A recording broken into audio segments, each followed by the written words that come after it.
नमस्कार, स्वागत है आप सभी को। आज की विषय है कृष्ण ने कहा था ऐसा होगा कलयुग।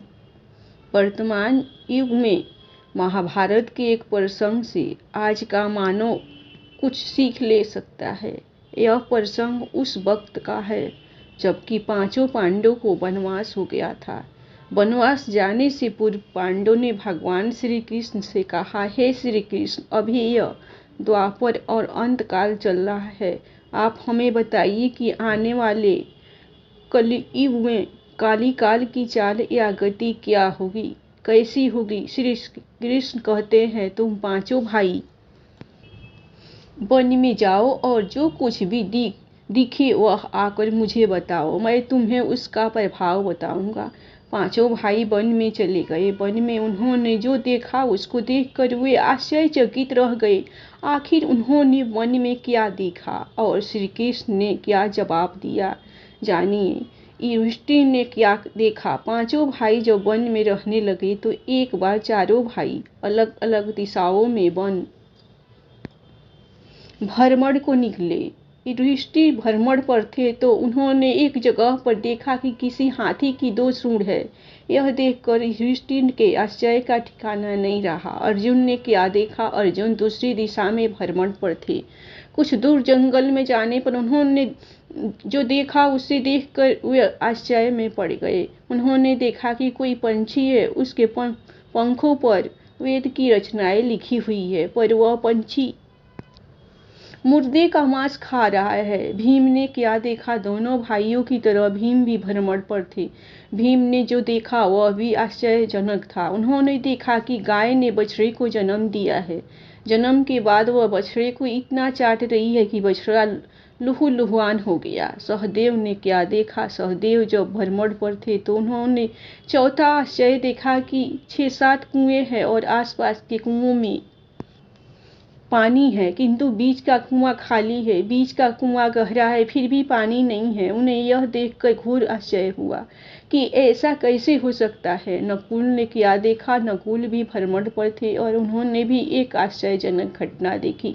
नकुल ने देखा कि एक पहाड़ के ऊपर से एक बड़ी सी शिला लुढ़कती हुई आती है और कितने ही वृक्षों से टकरा कर उनको नीचे गिराते हुए आगे बढ़ जाती है। विशालकाय वृक्ष को भी उसे रोक न सके। इसके अलावा वह शिला कितनी ही अन्य शिलाओं के साथ टकराई पर फिर भी वह रुकी नहीं। अंत में एक अत्यंत छोटे पौधे का आसपास होते ही वह शिथिल हो गई। पांचों भाइयों ने अपने देखे गए दृश्य की चर्चा की और शाम को श्री कृष्ण को अपने अनुभव सुनाए।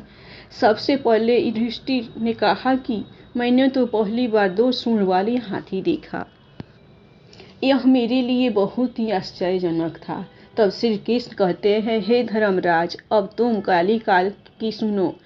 कलयुग में ऐसे लोगों का राज्य होगा जो दोनों ओर से शोषण करेंगे, बोलेंगे कुछ और करेंगे कुछ और, मन में कुछ और कर्म में कुछ और। ऐसे ही लोगों का राज होगा।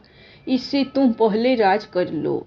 युधिष्ठिर के बात पर अर्जुन ने कहा कि मैंने जो देखा वो तो इससे भी कहीं ज्यादा आश्चर्यजनक था। मैंने देखा कि एक पंछी के पंखों पर वेद की रचनाएं लिखी हुई है और वह पंछी मुर्दे का मांस खा रहा है।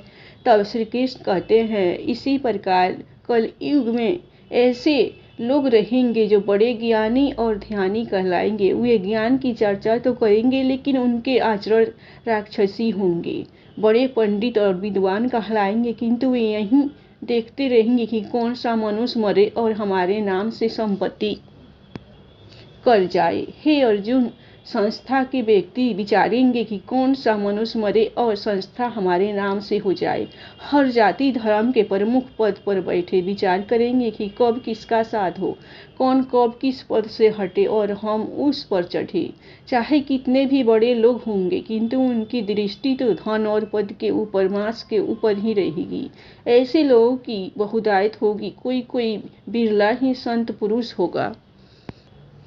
अर्जुन के सवाल के जवाब के बाद भीम ने अपना अनुभव सुनाया। भीम ने कहा कि मैंने देखा कि गाय अपने बछड़े को इतना चाटती है कि बछड़ा लहूलुहान हो जाता है। तब श्री कृष्ण कहते हैं कि कलयुग में मनुष्य शिशुपाल हो जाएगा। कलयुग में बालकों के लिए ममता के कारण इतना करेगा कि उन्हें अपने विकास का अवसर ही नहीं मिलेगा। मोह माया में ही घर बर्बाद हो जाएगा। किसी का बेटा घर छोड़कर साधु बनेगा तो हजारों व्यक्ति दर्शन करेंगे, किंतु यदि अपना बेटा साधु बनता होगा तो रोएंगे कि मेरे बेटे का क्या होगा। इतनी सारी ममता होगी कि उसे मोह माया और परिवार में ही बांध कर रखेंगे और उसका जीवन वहीं खत्म हो जाएगा। अंत में बेचारा अनाथ होकर मरेगा। वास्तव में लड़के तुम्हारे नहीं है, वे तो बहुओं की अमानत है।